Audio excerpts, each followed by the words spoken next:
Hey, everybody. Welcome into Sports Hub STL presented by DraftKings. The crown is yours. And this is Domesticated Gamblers, your home for St. Louis sports gambling talk.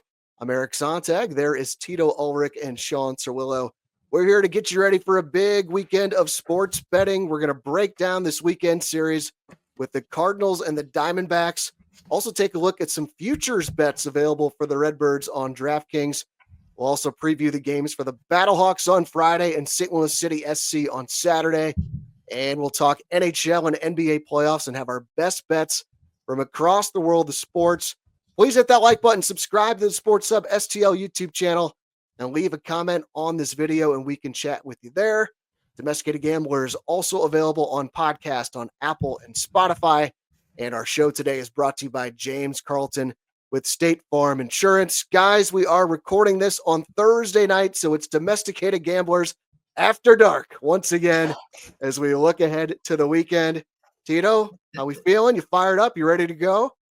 Oh, I'm loaded for Bear Daddy. It's the last week of school. I got a bunch of kids that are going to be at home the rest of the summertime. I just got done with like 5 or 6 youth soccer games all this week. I don't know what the hell the schedule makers are doing with club soccer. That's a big woof. I'm loaded for Bear though. I got a story to talk about with Pee Wee or Little League baseball if we have enough time. But I'm fired up. Let's get going, Daddy. I love it. Mr. Sharp, what's happening in the Mr. Sharp household? Life's real good here. Last week I talked about that Knicks game, and I said if this was football season, we'd be going to the Bahamas. Well, I'm not going to the Bahamas. I'm going to Cocoa Beach. The last 2 months, I'm plus about 21 units. I'm crushing it. And I hope everybody here on Sports Hub has been following me and following our picks because it's been a money train. And this is my DNA as a bettor. Last week the hometown play was Cards to win the series at plus 135. So that was plus money. And we had that huge Knicks play. I'm just pumped up. Life's good.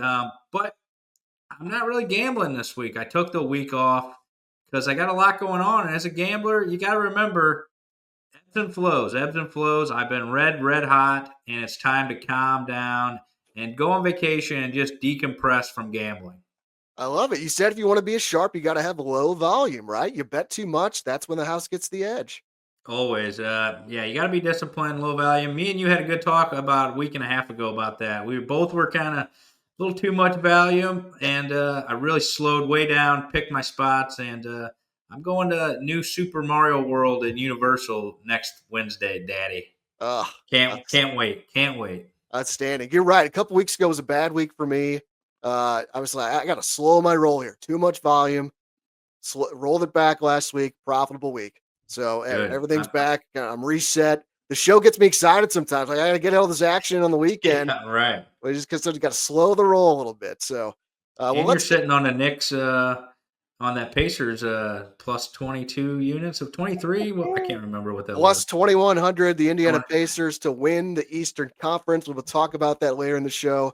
And your boy is going to be in the house in Indianapolis for Game 3 on Sunday night. You got a plus 2,100 ticket on a team to win the Eastern Conference. You got to be in the house and support them in person. So, are you going to emotionally risk management the opposite way when you're in the house? Or are you going to bet them? No, I'm riding this future out. I got my little hedge in.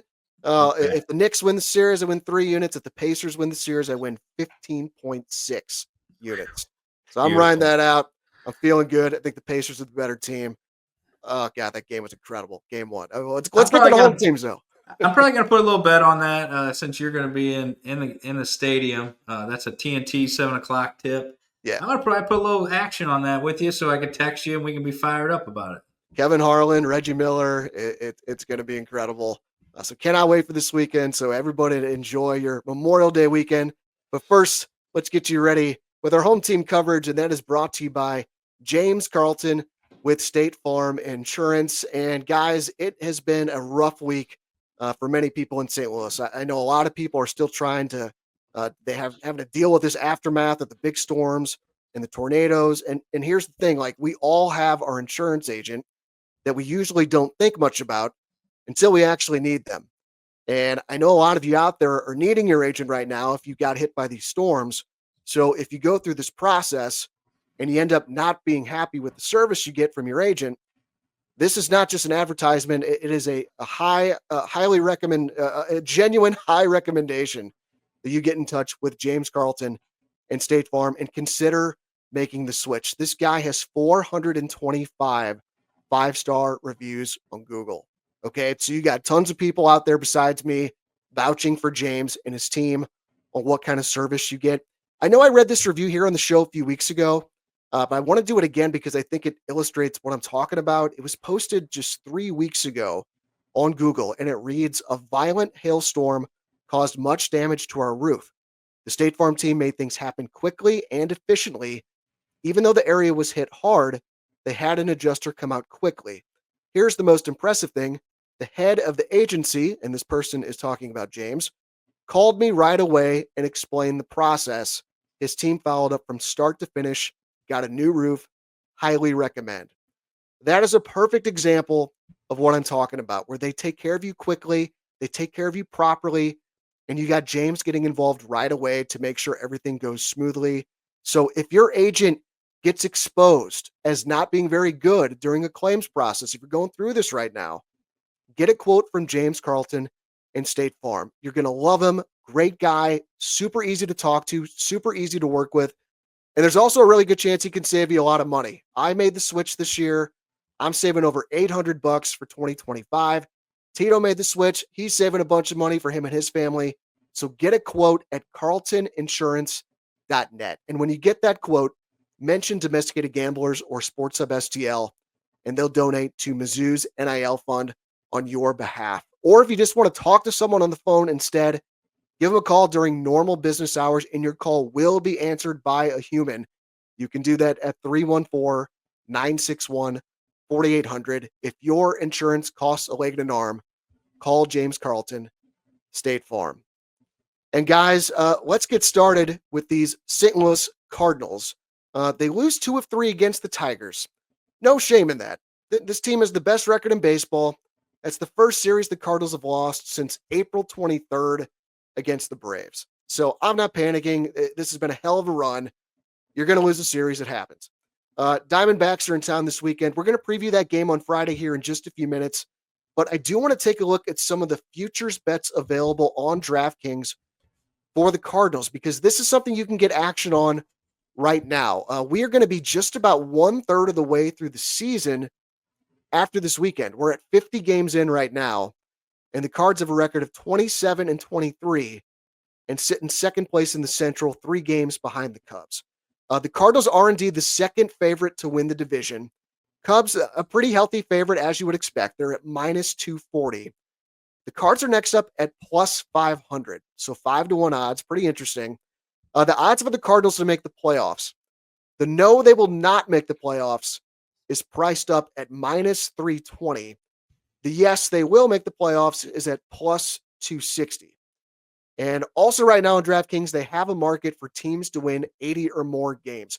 If you don't see this market, by the way, when you log on, it's because they take it down when games are underway for the day, and then they'll put it back up overnight. So if you see this, usually overnight or in the morning before a game starts is when you can see this market. So again, this market is for teams to win 80 or more games. The Cardinals' odds to win 80 or more games as of this morning are -200. Now, you cannot bet the under with that. It's either you take it or you pass. So I know -200 is a lot of juice there, but that's something you could get a little creative with potentially if you like it. Maybe parlay it with something else to bring it down. Yeah, use it. You get a coupon like I talked about, the Jordan Kyrie 2+ shots on goal. Don't have that coupon available anymore. Maybe get a coupon and take a bet on that. So Shawn, I'm going to start with you. You've been high on this ball club really since spring training, since we started the show. You thought this was a team that would finish over 500. They are pacing to do exactly that. So what do you think? Are any of those bets appealing to you at all? Or do you think just pass on those and take it game by game, as this team continues to play pretty well here? Boy, the Cubs have a lot of pitching problems, but my God, their schedule is just so easy here. They're just going through, what Eric likes to call meals on wheels.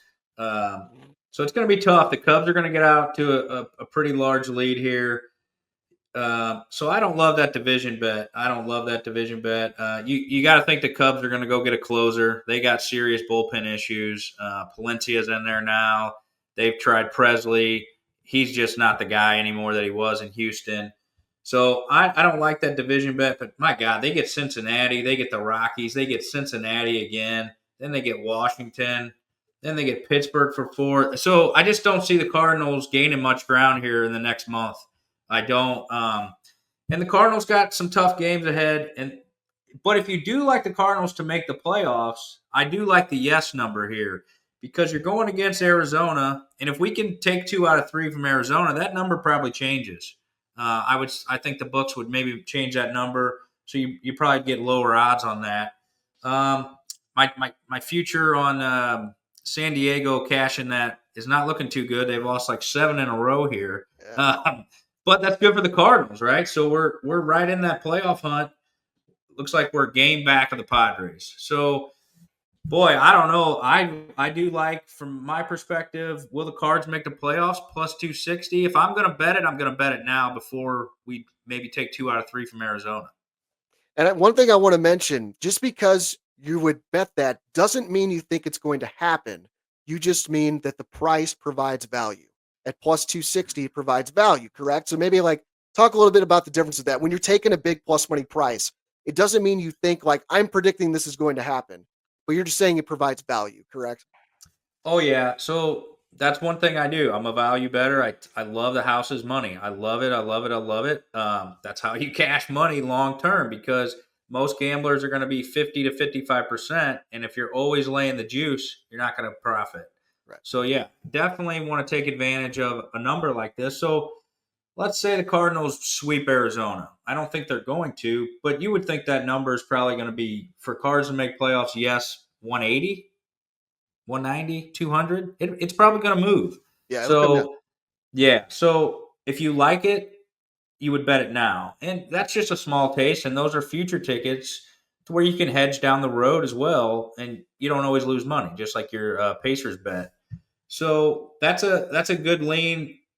It's not a huge lean for me. When I say I love a play, that's a whale play. I love it. We're going to the Bahamas with that kind of play. We're not going to the Bahamas with this kind of play. This is a small taste. But, yeah, ebbs and flows of the season, we talk about that. And the Cardinals are due for some regression at home. The home record's been phenomenal. So, we're going to come back to earth a little bit at home. Just like on the road, we were so bad. Everyone talked about we weren't going to win any games on the road. That wasn't going to continue. We were going to win some games on the road. But this team fought Scooble. This team fought the Detroit Tigers very well. I'm not worried at all. I still think they're an 84, 85 win team. Tito, what do you think about all this? Big whoop. This guy's talking about the last 3 or 4 weeks, talking about Cardinals win the World Series, win the division. Cubs got nothing. All this nonsense. I finally jump on the fucking train, and this guy now telling me, cool the Jets a little bit. Cubs got an easy schedule. I don't think we're going to be able to catch them. Never mind all that nonsense, okay? Tito's on the Cardinal train. Get on the train with Tito. I love Oliver Marmol. I've done a complete 180 on Ollie. This guy has it. He's got this team humming in the right direction. I like all the things he's doing recently. I mean, this guy, he's got Matthew Liberatore in the rotation. He's pulling all the strings related to who to bench, who not to bench. Alec Burleson wasn't in. Now he's starting to line it up a little bit, so he's sprinkling him in a little bit more and more. So give me the fucking Cardinals. Give them to make the playoffs. I'm totally abandoning my underplay of 75.5. Never mind, I said that 3 or 4 weeks ago. I've been saying it for months now. Never mind any of that. Cardinals are going to win the division. They're going to go to Wrigley the last weekend of the season, and they're going to sweep the Cubs, and we're going to win the division, Daddy. Let's go, Cardinals. Yours truly will be in attendance the last series there in Wrigley. So I'm hoping, Tito. I'm praying. I'm praying for it. Oh, that was your Mother's Day gift to your mom, right? Correct. Yeah. Oh, I love that. I love that. This is when I get nervous when the tailspin begins, when Tito's like Mr. Optimism all of a sudden. It's got me nervous. Really, like my expectation, I've said it before the season, I thought 78 to 82 wins. That's what I was thinking. That's why I bet the over 75.5. I would say with the start they've gotten off to, I'd say my expectation has raised to like somewhere between 82 and 86 wins. Now they got a legitimate ace now. Matthew Liberatore, I'm drinking all the Kool-Aid, Daddy. He's a legitimate. They didn't have a legitimate ace. Sonny Gray, I was thinking, was going to get hurt. They got Libator. Libby has it, Daddy. He's a lefty. He's going to be dominant down the stretch. Mark it down. I, Sorry. I'll pull back on Libby a little bit. His numbers are okay. They're not super impressive when you dig under the hood. What he's been impressive right now is he's not walking anyone. And that's just a pitcher who's in the groove right now. So he is going to walk more batters as the season goes along. He's not going to be the next Greg Maddux. He's just not. So the walks are going to come back here. Eric knows this. Regression comes. And he's not going to just keep – I think he's got 3 or 4 walks all season, something incredible. I don't know the exact number, but he's going to start walking batters again. That's been his MO through most of his career. I'm not saying that he's going to be a terrible pitcher, but he's going to pitch probably more like a high 3s ERA. But he's on a run right now, and I love to see it, but the K per 9's not really there. And if he does start walking some batters, he's going to run into some issues. So yeah, the strikeout to walk ratio is 47-8 for Libby. So the walks are real good. Yeah, the K per 9's a little bit low. It looks like it's an 8.08 K per 9, but like I don't really think this is a case of him getting lucky. His real season ERA is 2.92. His expected ERA is 2.90. So I think he's right on the button with that. His FIP's 2.29, xFIP 3.30. So that's a little funky. But I think he's earned every bit of this 2.92 ERA. We're going to see him on Saturday in the series against the Diamondbacks. Go ahead. I see you're about to have a rebuttal there.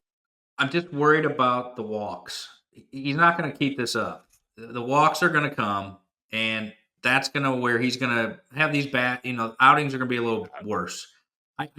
But he's a young guy, and he's progressing, and this is all we want to see. Got to remember, he's never pitched, more than 100 innings? That's what I was going to say. Too. Yeah, that's for me, like the walks, like I said, I think what he's doing right now is sustainable. But yeah, I mean, he pitched last season 86 innings. Season before, 61 2/3. I guess he's probably had some time in the minors during those seasons. But yeah, I'm skeptical that he can pitch 180 innings this season. That's what I'm a little nervous about. So I mean, just like going back to the win total though, like if they win 82 to 86 games, which to me is a very, very good season for what this team is, I still don't think that's gonna be good enough to get in the playoffs. So I wouldn't bet on them to win the division or make the playoffs. But I do think if you're looking for some action and want some extra reasons to cheer for this team, I feel really good about the Cardinals winning 80 or more games. I don't like value at minus 200. I don't like taking things at minus 200. I'll rarely do that. Like I said earlier, if you want to parlay that with something else that's very likely to hit and you can get that down to the even money range, I would be good with that. I do wonder though, and I've talked about this, that the area of this team that I think has performed over its head a little bit here in the first couple months is the starting pitching. And I'm wondering, and I'm not really worried about Liberatore in this case. I'm just wondering if we started to see some cracks the last couple of days with Fedde and Palante. Because I've talked about this trio with Fedde, Palante, and Michaelis as being concerning to me because they give up a ton of contact, and that's going to lead to some bad starts in hot weather. Now, it's not like Fedde and Palante got destroyed against the Tigers, but it definitely wasn't great. Fedde goes 5 innings and gives up 4 runs with just 2 strikeouts. And Palante goes 5 2/3 and allows 3 runs, but he walks 4 and he strikes out only 3. So I think that's a little bit of the regression starting to happen. And I'm very curious to see what Michaelis looks like here on Friday against the Diamondbacks, who have a really good offense. They rank 5th in baseball in runs per game at 5.12. So it is going to be a little bit on the cooler side Friday night, temperature-wise. So I like that for Michaelis. But he's going to be up against our old friend Zach Gallen, who has not had a good season so far. His ERA is over 5. Diamondbacks are a minus 130 favorite in this game. The Cardinals are a plus 110 dog. Your total's set at 8.5. So, Shawn, I'm going to go to you first. I'm also sure you're excited to see your boy Corbin Carroll this weekend at Busch. But it looks like you're not feeling really good about the Diamondbacks. Are you liking the Cardinals tomorrow? Where are you going? Yeah, Zach Gallen's been pretty much unusable in fantasy sports if you play that. Last 2 weeks he's got an ERA of 8.44. He's walking 2 batters per 9. His WHIP's at 2. His K per 9's down this year. Just doesn't look good. He doesn't look right.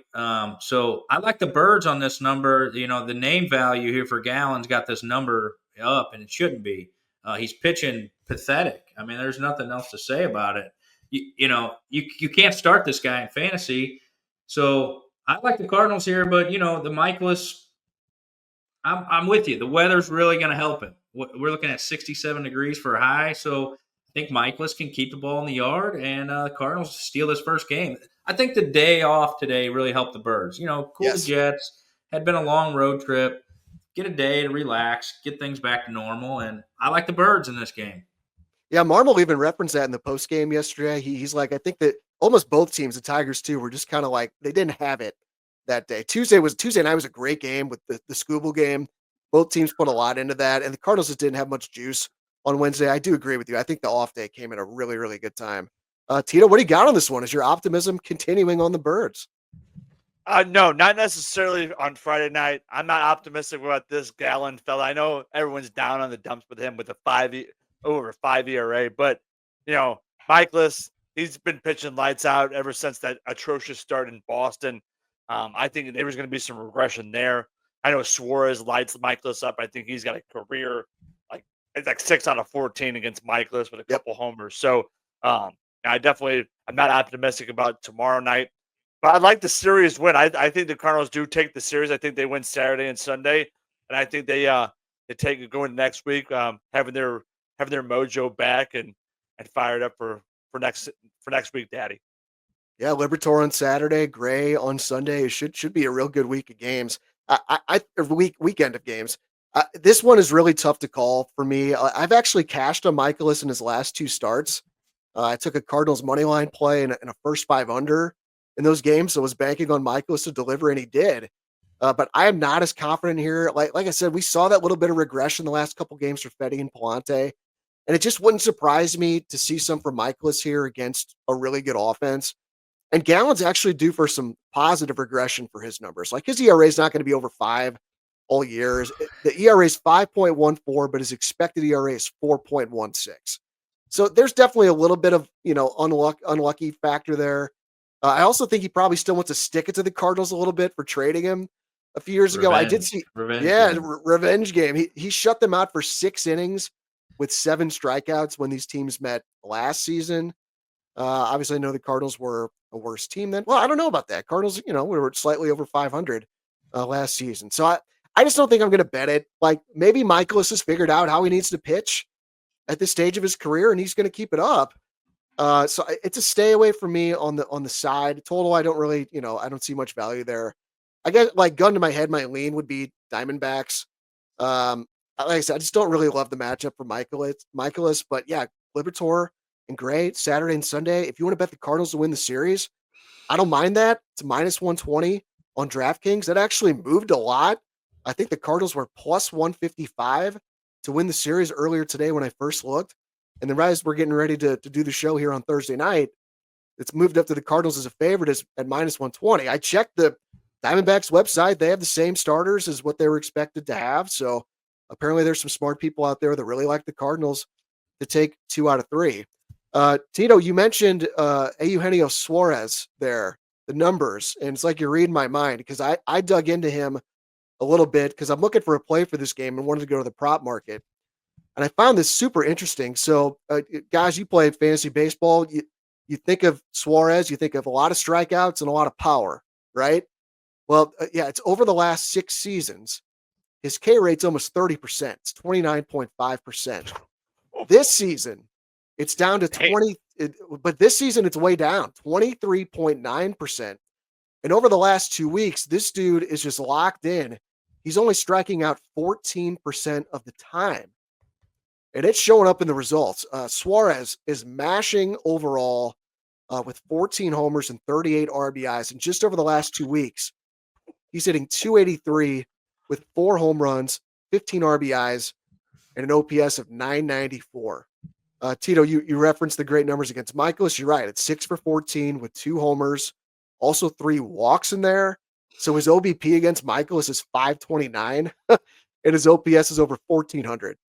So I'm going to be on Suarez in the prop market. A couple different options out here, whether you want total bases, the hits plus runs plus RBIs. You can get over minus 1.5. It's at minus 130. It's a little more juice than I would like. I think I might take that. Otherwise, you can get I believe it's 2+ total bases at plus 110.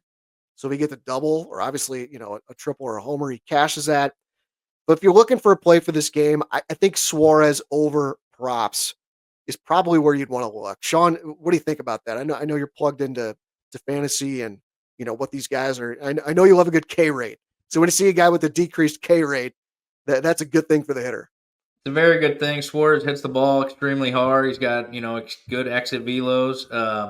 He was in that pitcher's park up there in Seattle for a few years, and that really suppressed his power. So getting out of Seattle really helped him. And yeah, he looks like a fantasy darling. He was drafted, I don't know, around 13, 14 this year, most likely. So he's definitely got some power. But I got a hard time on this show for talking about Michaelis for many weeks, and once again, I've been correct about the guy. He battled something last year. He's a vet. I know he's not the best pitcher. I'm not saying he's going to win the Cy Young, but I think he's more about a 4 ERA pitcher. I like Michaelis tomorrow night to keep the ball in the yard. It's not going to be that warm. He might give up some fly balls. I think we get this thing done. I'm more worried about Saturday. This Kelly guy, he's been pitching lights out, and he has been. He's been pitching lights out the last 2 games. So I think that I like the under there Saturday. The cool weather moving in, a little rain, probably rain delay. I like Libby to pitch well and Kelly to pitch well. I like the under there Saturday. Yeah, Tito, last 2 starts. Big wolf. Kelly, Sean's right. Again, Kelly last 2 starts, 14 innings, 1 earned run allowed, and 19 strikeouts. So the struggles he had early in the season are over. This dude's dealing now. Blah, blah, blah, blah, blah, blah. Wilson Contreras, 6 out of 10 against Kelly. Brendan Diamond, 4 out of 9 against Kelly. Arenado, what is he? He's 4 out of 16 versus Kelly. These guys have Kelly's number. I'm not worried about Saturday at all. Like I said, I'd be worried about tomorrow night. When you got Suarez lining up, he's got great career numbers against Michaelis. Michaelis can't can't strike anybody out. This Suarez guys, folks, don't listen to Eric's old nonsense, total bases, hits plus runs plus blah, blah, blah. If you want some prop plays, go take Suarez to hit a homer tomorrow night. Mark that one down. That might be my best bet of the weekend, Daddy. Yeah, I mean maybe just like a quarter unit on that. Yeah, I don't mind that one bit. Let's take a look at his prop real quick. He's plus 370 to hit a homer. I don't know. It's probably about right. Yeah. I mean, Michaelis has been so good at keeping the ball on the edges, and like he's not. When we see him get crushed, he's leaving that ball over the middle of the plate, and the ball like gets hit like Pedro Serrano in Major League, like where it just goes forever. So like, but I don't know. Maybe he's figured it out. I don't understand it. I'm just keep waiting for the blow up start. But like I said, I've cashed the last 2 games betting him, so I'm kind of trusting him until further notice. I don't know. Sometimes we overthink these things. When you're hot, you're hot, and when you're cold, you're cold. And right now, he's hot, and you just ride the wave. And then regression will come, and he'll give up fly balls that are home runs. Sean, what do you think about Michaelis? Sorry to cut you off. What do you think about Michaelis under 2.5 earned runs at minus 120? Do you think that's minus properly 120? Yeah, that's I don't no lean. I will say he doesn't like it, folks. He does not like it. That's a tell right there. He doesn't like it. I could see Michaelis going 6 innings, giving up 3 runs. Quality start. I could see the Cardinals putting on about 6 or 7. I think Zach Allen's really struggling. When you're cold, you're cold. This guy's ice cold right now. He can't throw strikes. I think Newpark gets on base, and we do some damage behind Newt. Newt really wasn't, he wasn't in the lineup the other day. He got a day off finally, and he sets that table, man. And, I know I talked about Scott being in the leadoff hole, but it needs to be Newt just because of how many walks this guy takes. So I was wrong on that. I'm not always correct. Maybe down the road next year or something, Scott can get in there. But Newt's got to stay at top of the order. I like the Cardinals tomorrow night. I like the Cardinals. I don't really like them Saturday, but I like them a lot tomorrow. Well, I love all this player prop talk because you can use your prop knowledge and you can cash in by playing DraftKings Pick 6. Just download the DraftKings Pick 6 app today. It's the easiest way to play for cash and take a shot at a big win. Just select 2 or more players and choose if they'll have more or less of a stat. So, yeah, we got all kinds of props we're thinking about with Michaelis and Suarez. I'm also going to be taking an over in this Pacers-Knicks game on Friday night that I'm going to tell you about later for my best bet here on the show. So you can have tons of fun and get all kinds of player prop action with DraftKings Pick 6. It's available in most states, including California, Texas, Georgia, right here in Missouri, and more. New players get $50 in Pick 6 credits instantly on just a $5 entry. Download the DraftKings Pick 6 app and use code STL Sports. That's code STL Sports for new customers to play $5. Get $50 in Pick 6 credits. Better payouts, bigger wins, only with Pick 6 from DraftKings. The crown is yours. Gambling problem? Call 1-800-GAMBLER. Help is available for problem gambling. Call 888-789-7777 or visit ccpg.org in Connecticut. Must be 18 and over. Age and eligibility restrictions vary by jurisdiction. Pick 6 not available everywhere, including New York and Ontario. Void where prohibited. 1 per new customer. Bonus awarded as non-withdrawable Pick 6 credits that expire in 14 days. Limited time offer. See terms at pick6.draftkings.com/promos. All right, guys, I've enjoyed the Cardinals talk, but now we got to talk about this cash cow that is St. Louis City SC, because all you got to do is fade this team right now, and you are cashing in. I'm going to toot my own horn here. I said on the show last week, in my betting preview for SportsHubSTL.com, that Minnesota -1 last Saturday was one of my favorite plays of the weekend. I said I was expecting a 2-0 or 3-0 win for Minnesota. And what do you know? Your final score was 3-0. So I absolutely nailed that one. Again, now 6-2 in my last 8 picks for City games. City then went back up to Minnesota on Wednesday this week, and they blow a 2-1 lead and lose 3-2 to get knocked out of the U.S. Open Cup because this team just finds ways to lose games. So this team is just a mess right now. Winless in their last 11 games against teams in MLS, with 8 losses and 3 draws. And now they head back on the road to take on the Colorado Rapids on Saturday night. Shawn, you've been saying you're just waiting to bet on City once they fire the manager and we can get the new manager bounce. Well, it would not surprise me to get that opportunity next week if City fails to get a result in this game. I have no inside knowledge, but that's just kind of the vibe that I get. Colorado, pretty decent team, 7th place in the Western Conference, and they are the -120 favorite in this one. City, a +260 underdog to win the game. The draw is priced up at +285. Your total is set at 3 for this game, with the over at -110 and the unders at -125. So Tito, like, this is a train wreck right now. I'm sure you are an unhappy season ticket holder. So where are you at on City and on this game on Saturday? Yeah, this game on Saturday, I'm not expecting a whole lot. Colorado's a big wolf. We tied them there was the opening game. We tied them 0-0. That's what I'm expecting here. I'm expecting a 0-0 draw. Berkey's going to be probably back in the net, I would expect. Melberg's fighting for his job. And this team's a big wolf. They got no defensive strategy. My son who plays Gallagher soccer has got a better defensive strategy, got a better offensive concept than this club does. I'll tell you that right now. I will tell you, I was a little optimistic about what happened last night. They did show a little bit of heart, scoring those 2 goals to take a lead for about 38 seconds until they just gave it right back up and decided not to play any more defense. This team can't score. When they score, they can't play any defense.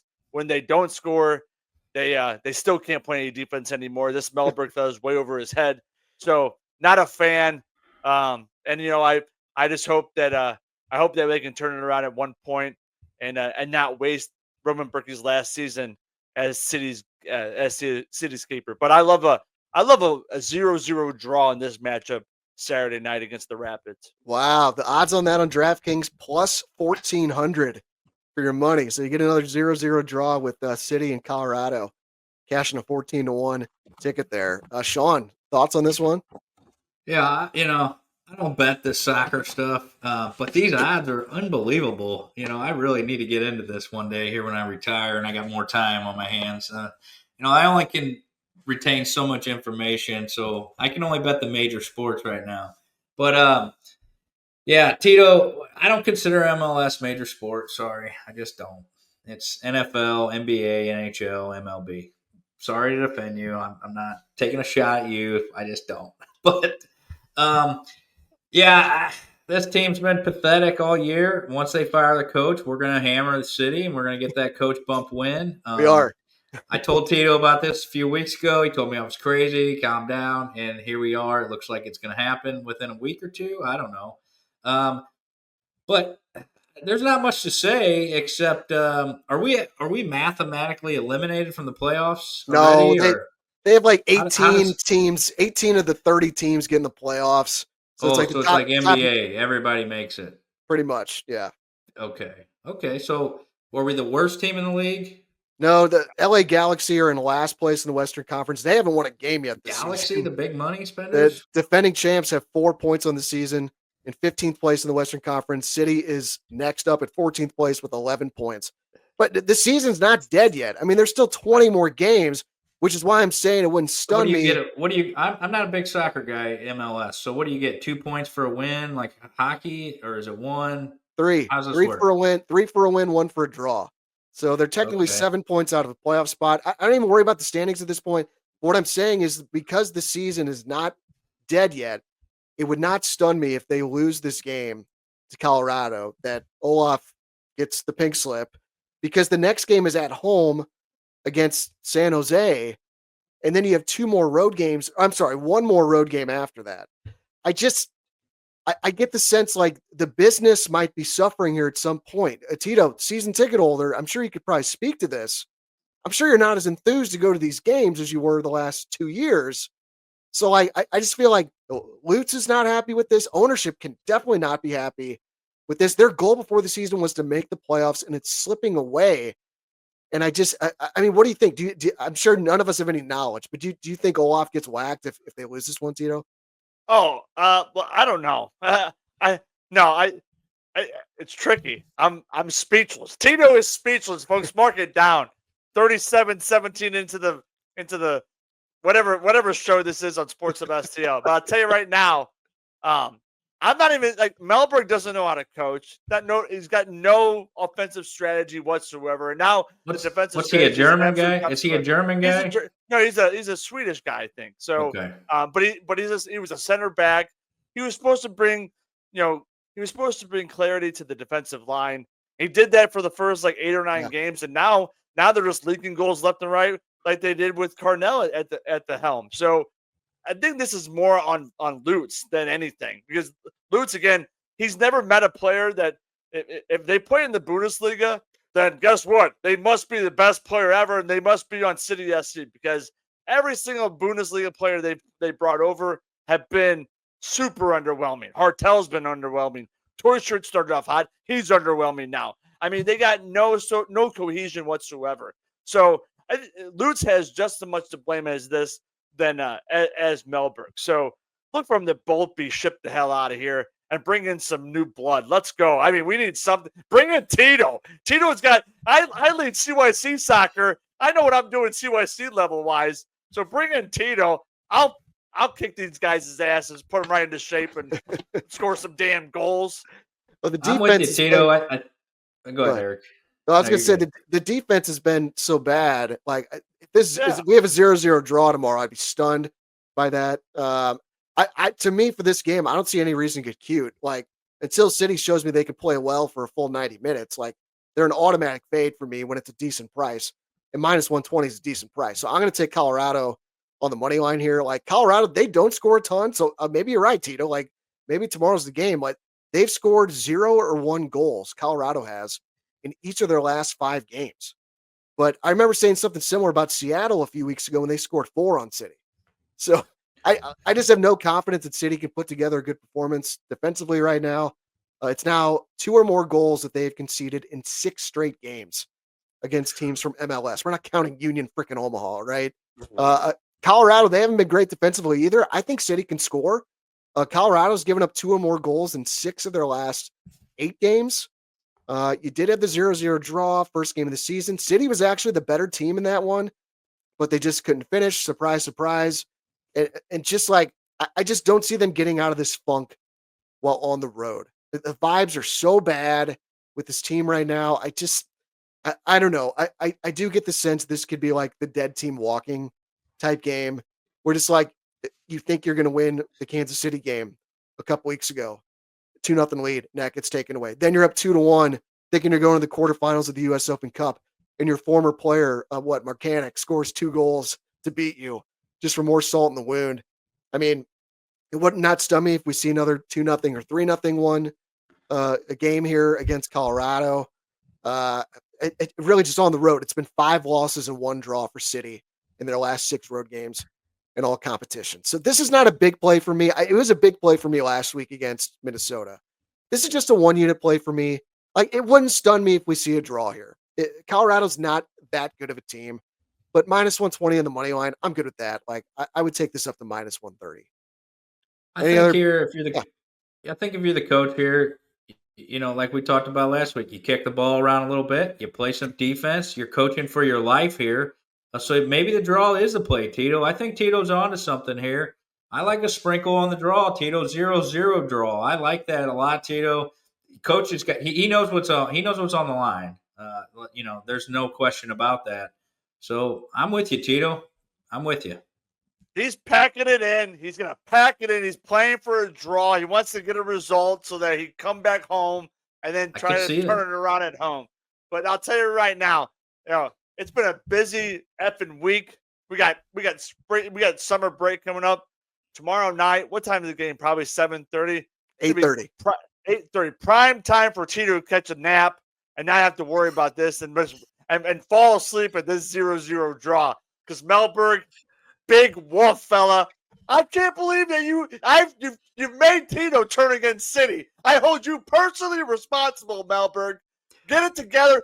Wear a damn suit tomorrow night in Colorado. Don't wear these damn sweatpants. Actually, you look like someone who gives a damn being on the sideline for a storied St. Louis sport that everyone wants to come and see win.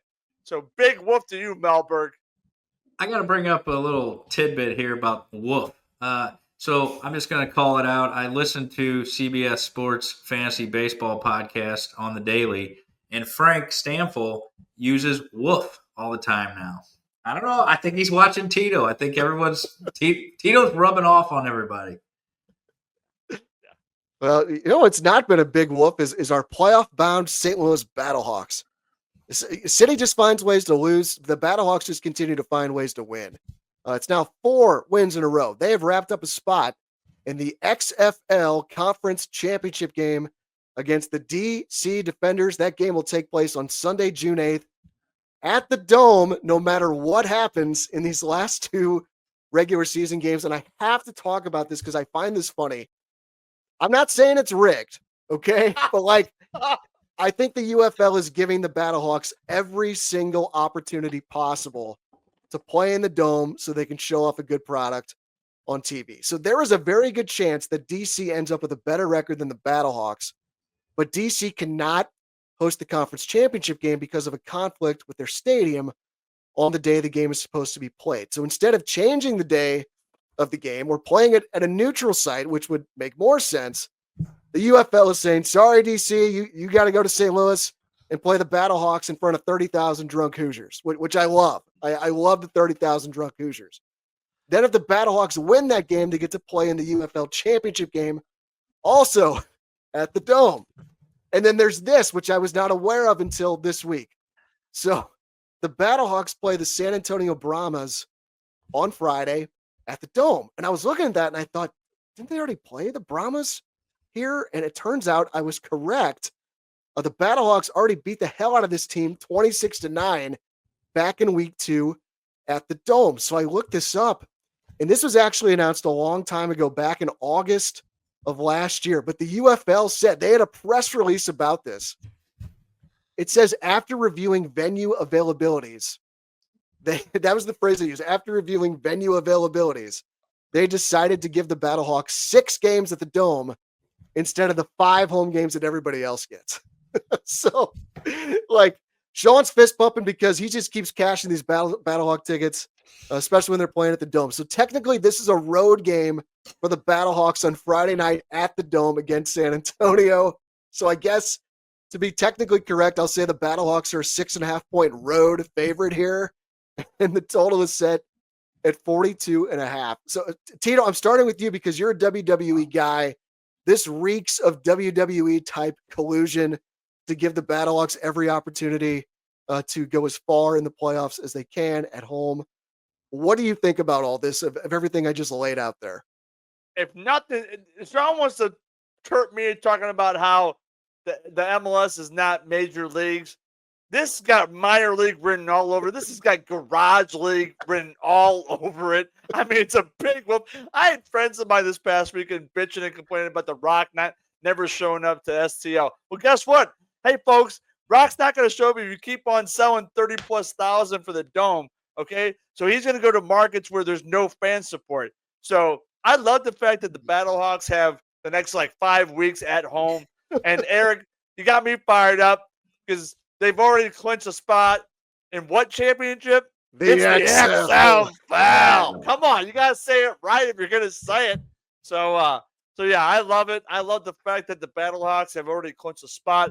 Kudos to who was it? Who beat the Defenders last week? I don't even remember who. The Renegades, I think. Defenders beat Arlington. There you go. To knock Arlington out. Yeah.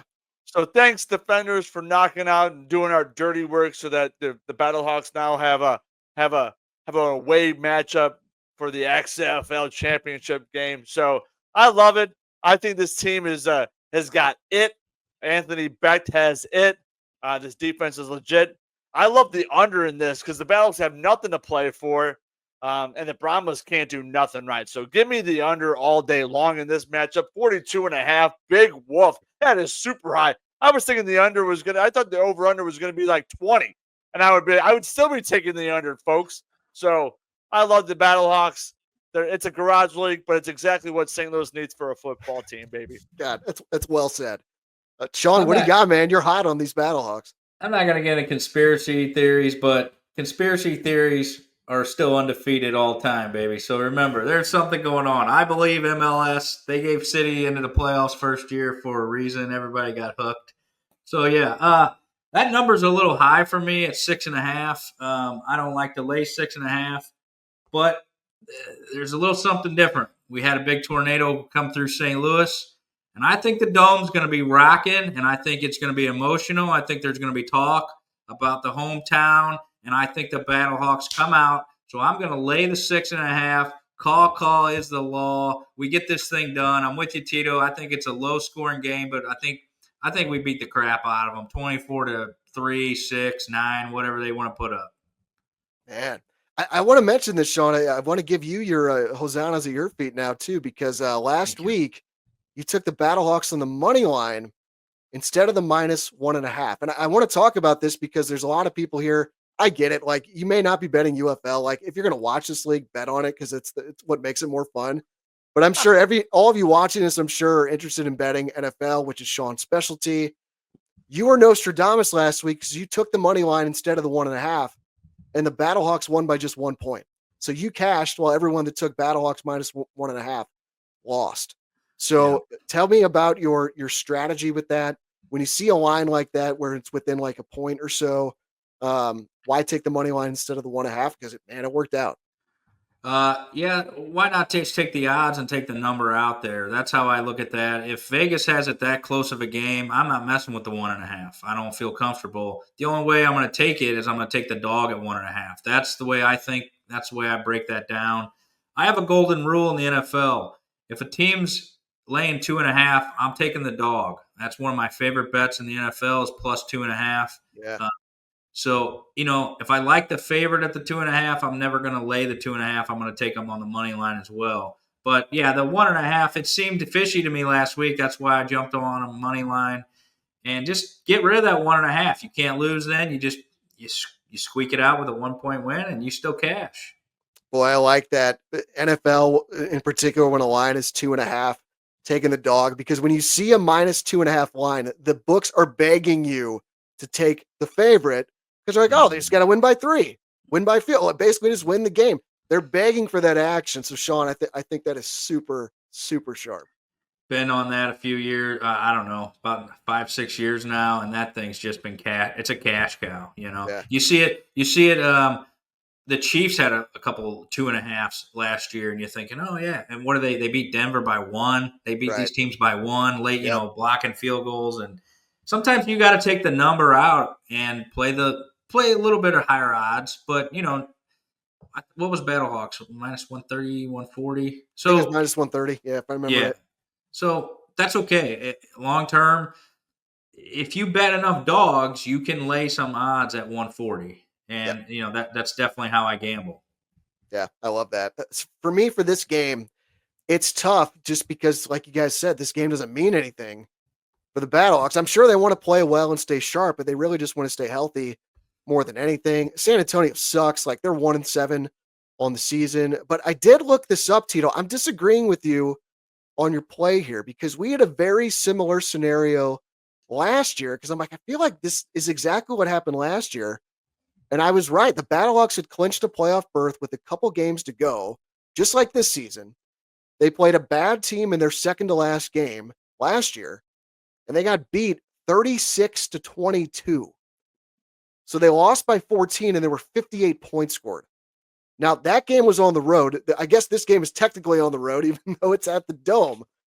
So, this is a big stay away for me. I'm not touching this game, but, if you're going to the game or if you're going to watch the game and you want some action, I actually think the over 42.5 is the best play. Because, if that game last year was any indication with 58 points scored, the Battlehawks won't be quite as sharp defensively with nothing on the line.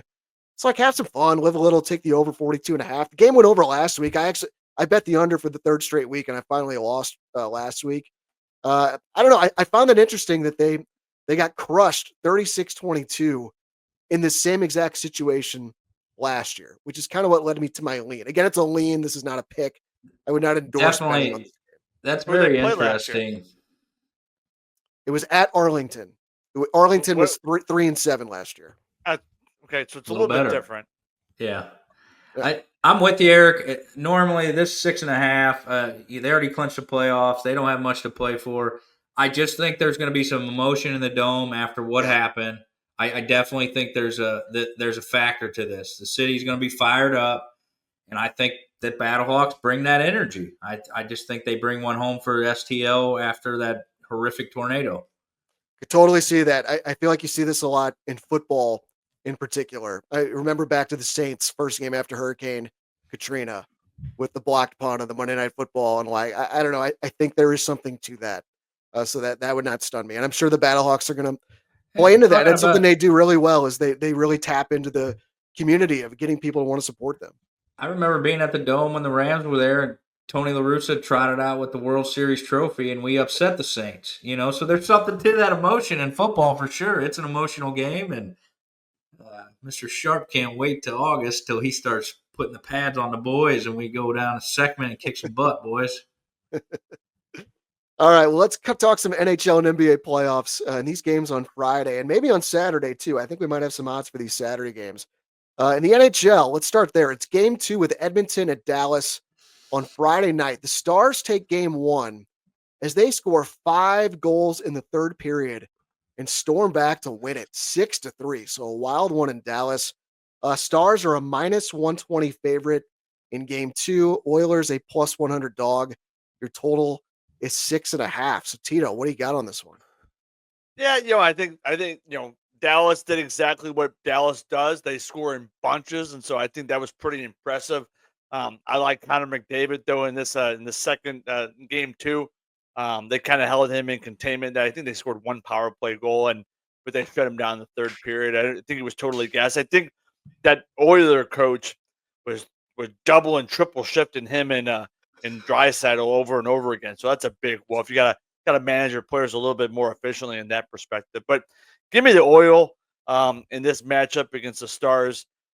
Anytime I can go up against Pete DeBoer, hate that clown, big wolf. I'm glad that they knocked out the Winnipeg Jets, but now it's time for Tito to really put his alliance with the Edmonton Oilers. And let's go Connor McDavid, Daddy. I'm with you on the cheering aspect for sure. I'm with you on the game as well. It's a lean for Edmonton.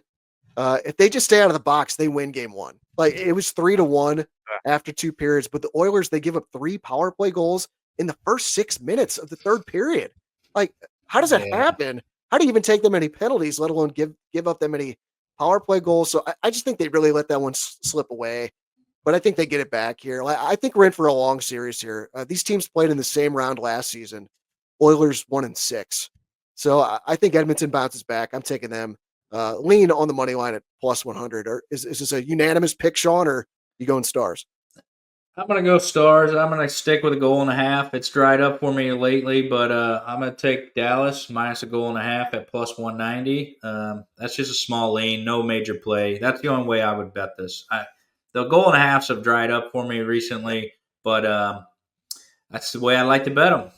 Yep. I'm going to stick to it. Let's take a look at the Saturday game, too, because we got odds. Again, we're recording the show on Thursday night.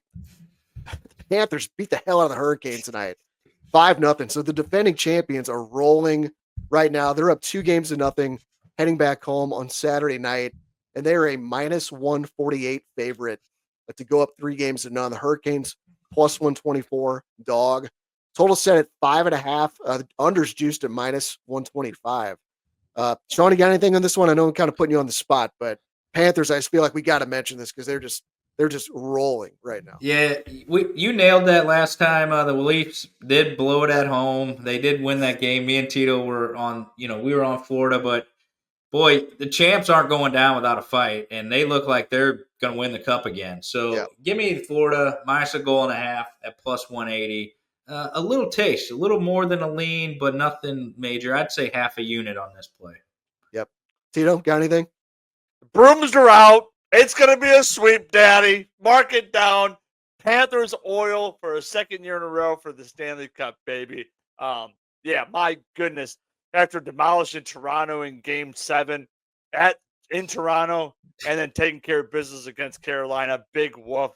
Rod Buddenmauer, he hasn't been right ever since he left St. Louis to go to fucking Carolina or wherever the hell he went. So give me Matthew Tkachuk or Kutchuk and the Florida Panthers, Daddy, all day long. If you're Florida, the sweep's what you want. Get some rest on those legs, and boy, they look like they're going to win it again.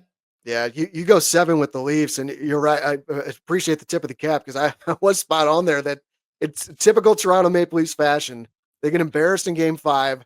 They go on the road and pull out a win in Florida. They come back home and get their asses kicked once again in Game 7. Felt horrible for Chief. I agree. Panthers, if you're going to play this, take the Panthers minus 1.5 at the big plus 180 price. I was thinking about this because, when the Blues won the Cup in 2019, they had a great team in 2020, and then COVID happened. And then the Lightning won the Cup that year in the COVID year, and they started their run. Panthers have been to a couple Stanley Cup finals and now look like they're going to go back to a third. I just wonder if COVID doesn't happen, do the Blues go on a run and get back to the Cup finals? I feel like we're starting to see that with these teams. I mean, Oilers and Stars, they were in this same Western Conference final last year. I think we're starting to see this in the NHL. These teams that get the playoff experience with a deep run, they know what it takes. I mean, I think there's something to that, and that's going to be a big what if for me. Obviously, God, there was much bigger problems in the world at that time in 2020, but the Blues were absolutely on fire, and they just never got it back when they came back to play. So that's always just kind of a what if in my mind. But yeah, I mean, Panthers, I agree with you guys. They look like they're on a mission to get it done once again. Talked about the big Stars comeback against the Oilers in Game 1. How about another big comeback last night in the NBA on Wednesday? My Indiana Pacers just make this ridiculous comeback to win Game 1, and that plus 2,100 ticket I have on the Pacers to win the East is looking mighty good right now. I was watching that, my heart was pumping. I felt like I was watching Mizzou in the NCAA tournament. I was going nuts in my basement. My wife was wondering what the hell was going on down here. But just an incredible game. Yeah, Halliburton giving the choke sign with Reggie Miller sitting courtside doing the game. Oh my God, I will never, ever forget that game. Incredible. Friday night, it is Knicks and Pacers in Game 2 at MSG. Knicks up to a 6-point favorite now, so the public has moved that line up a little bit. Your total is also on the decline. That started at 227 We're down to 225.5 as we record this show. Shawn, you cashed Nick's best bet last week. What do you think on this one?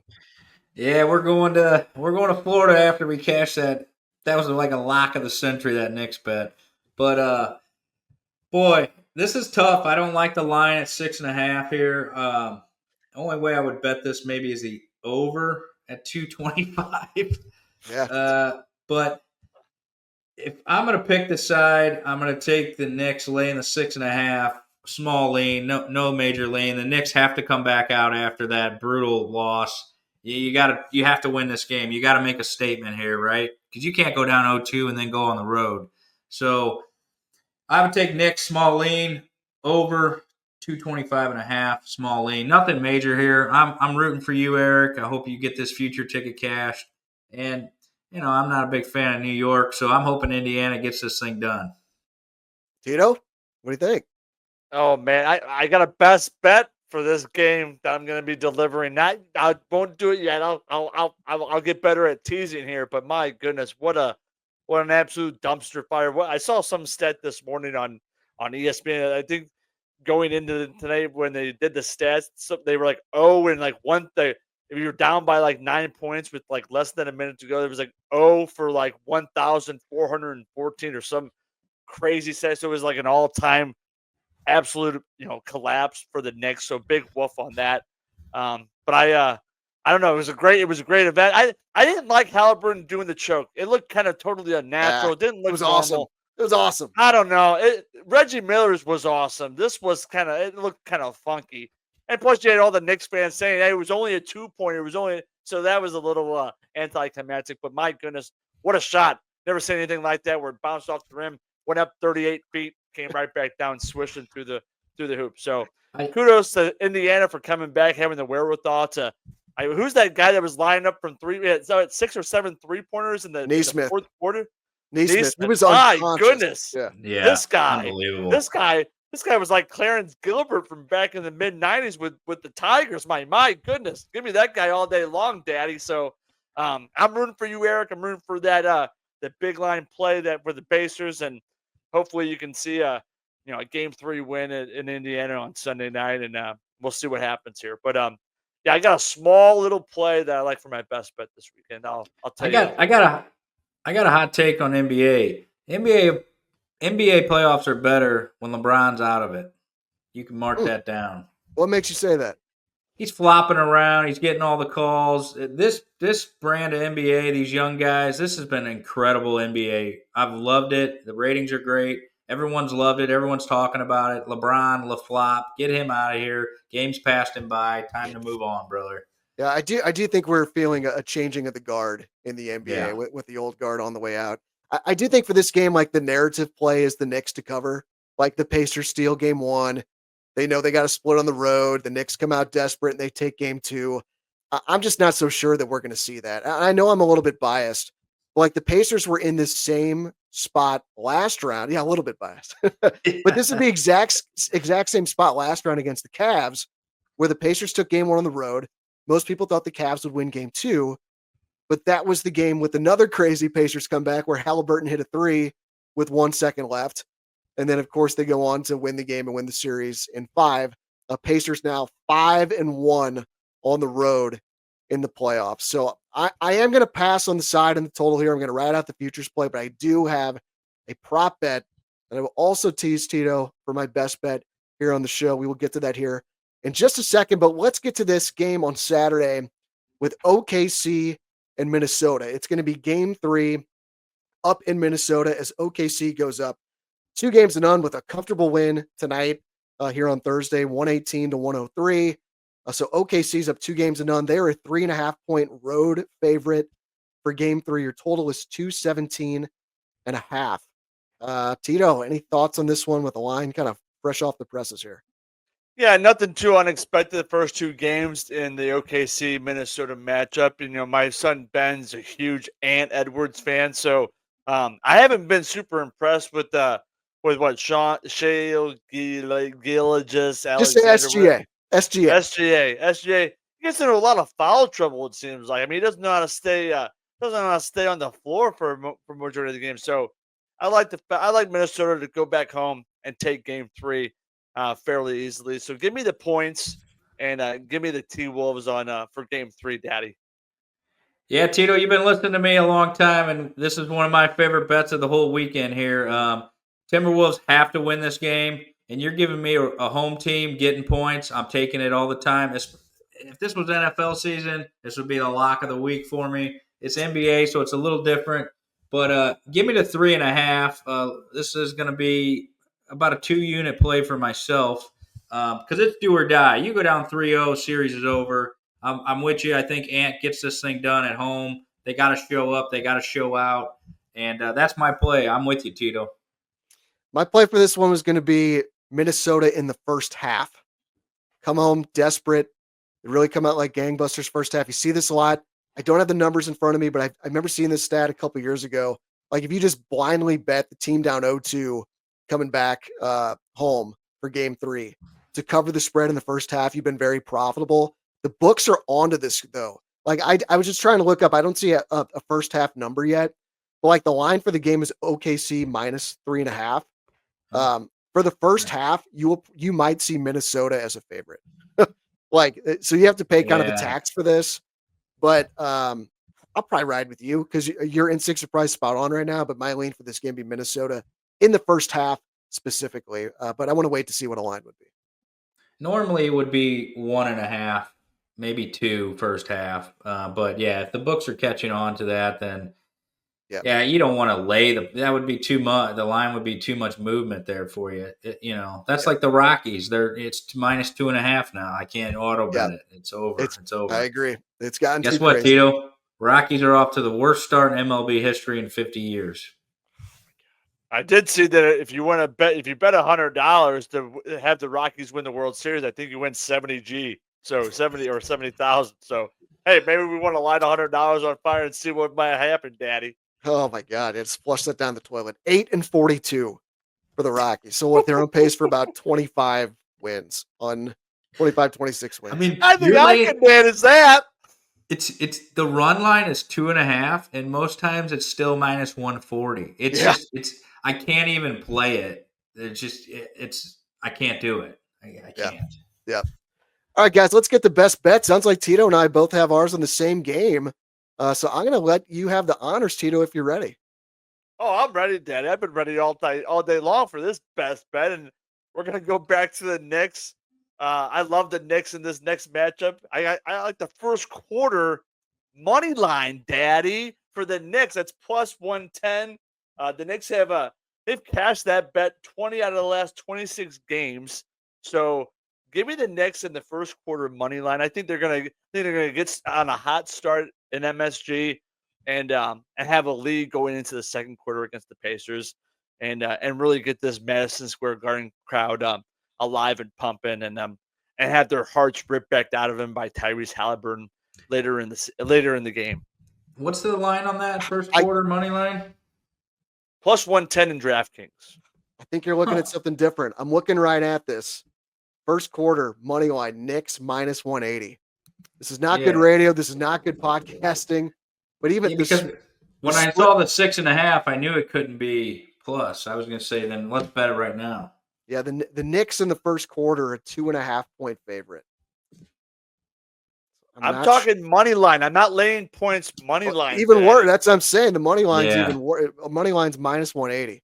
I think I got the pin out for that one because if that was a real line, we were taking advantage of the book. That's an error. That's a gross line. Sometimes a book will put a bad line out, and this is something to talk about. If a book puts a bad line out, don't be a hog and try to hammer it too much. Just be a little piggy and hammer it a little bit. You don't want to get caught here. The books will kick you off. They will ban. They will ban you. They can do that. So I got a story to tell. A neighbor of mine, she's a lady. She travels to Tennessee a lot for work. She's been gambling. She talks to me about certain bets. She said, I got banned from betting MLB because she won a lot of money. She has a lot of money. She bets large. I don't think she's going to win long term, but we'll see. So she already got banned from betting MLB. And I told her, I said, Kristen, pigs get fat, hogs get slaughtered. You gotta. This is where you gotta live with the books because they'll cut you off if you're winning too much. Yep, you are right, and they are within their right to do that. As frustrating as it can be, they can do that. I've also seen with those bad lines, if you bet it, that they have stipulations.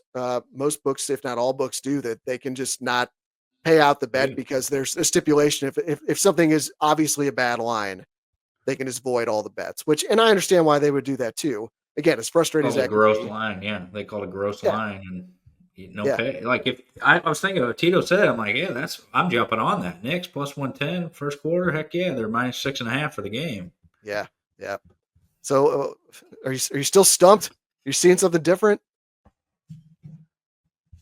I don't know how to even read this fucking thing. This is why I don't bet, folks. I don't even know how to read this thing. I see quarter full time.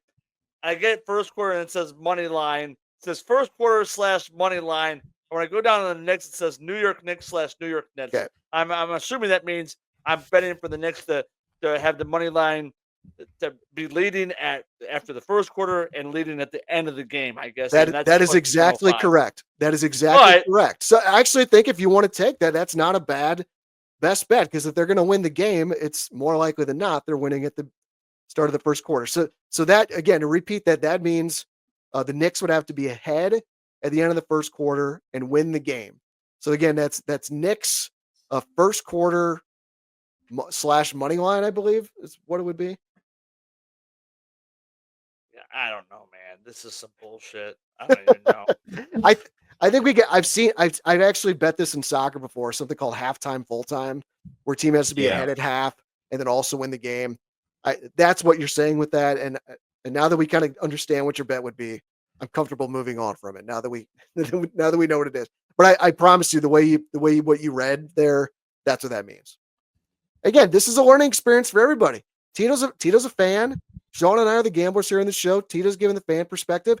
There are going to be a lot of questions like this that come up when gambling launches here in Missouri on December 1st, that people are not sure what these things mean.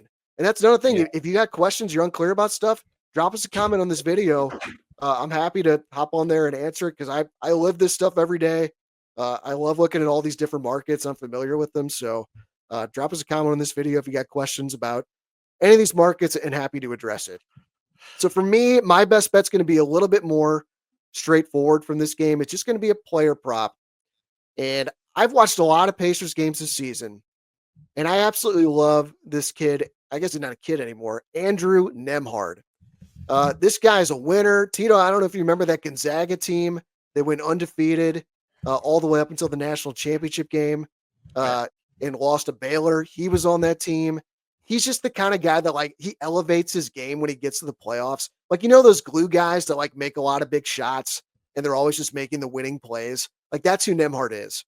And so my best bet for the show is Nembhard to have over 11.5 points in game 2 on Friday. So he scored 10 points per game during the regular season.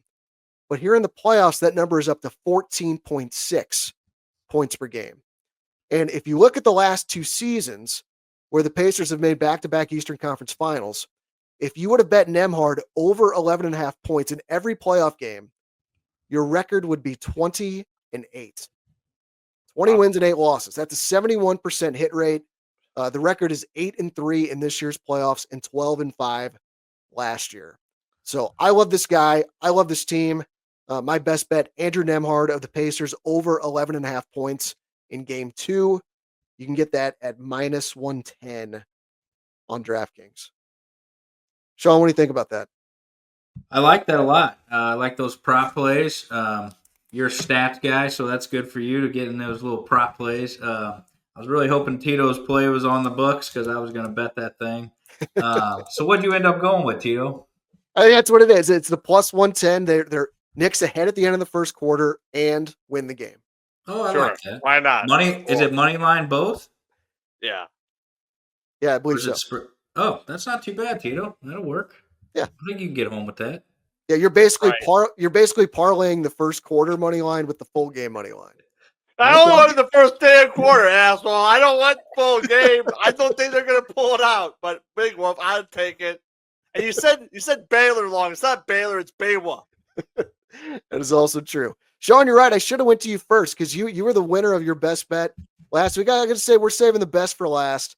You've been hot with these. It was kind of Tito carried us for a while. Then it was me, and now it's you. You're getting hot. Again, cash last week with the Knicks just destroying the Celtics in Game 6. You won a Padres -1.5 bet against the Rockies the week before.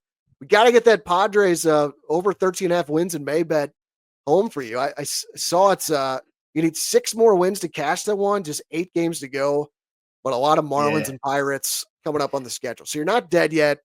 We need 1 or 2 against the Braves or we're dead. So, we lost 7 in a row here, and I'm not feeling good about it, but we'll see what happens. We get closer to the end of the month. I'll be betting the Padres against the Marlins to maybe try to make up my money. So that's what's a good thing about them future bets is you can play around with it. Best bet, there's not a whole lot that screams to me this weekend.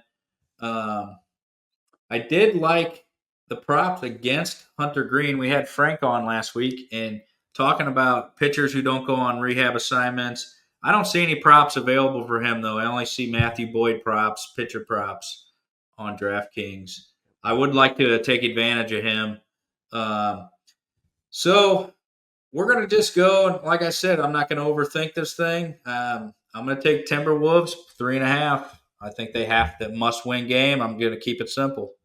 Timberwolves +3.5, the best bet for Shawn. Yep. So don't overthink it. I think I get guilty of that many times. I overthink bets.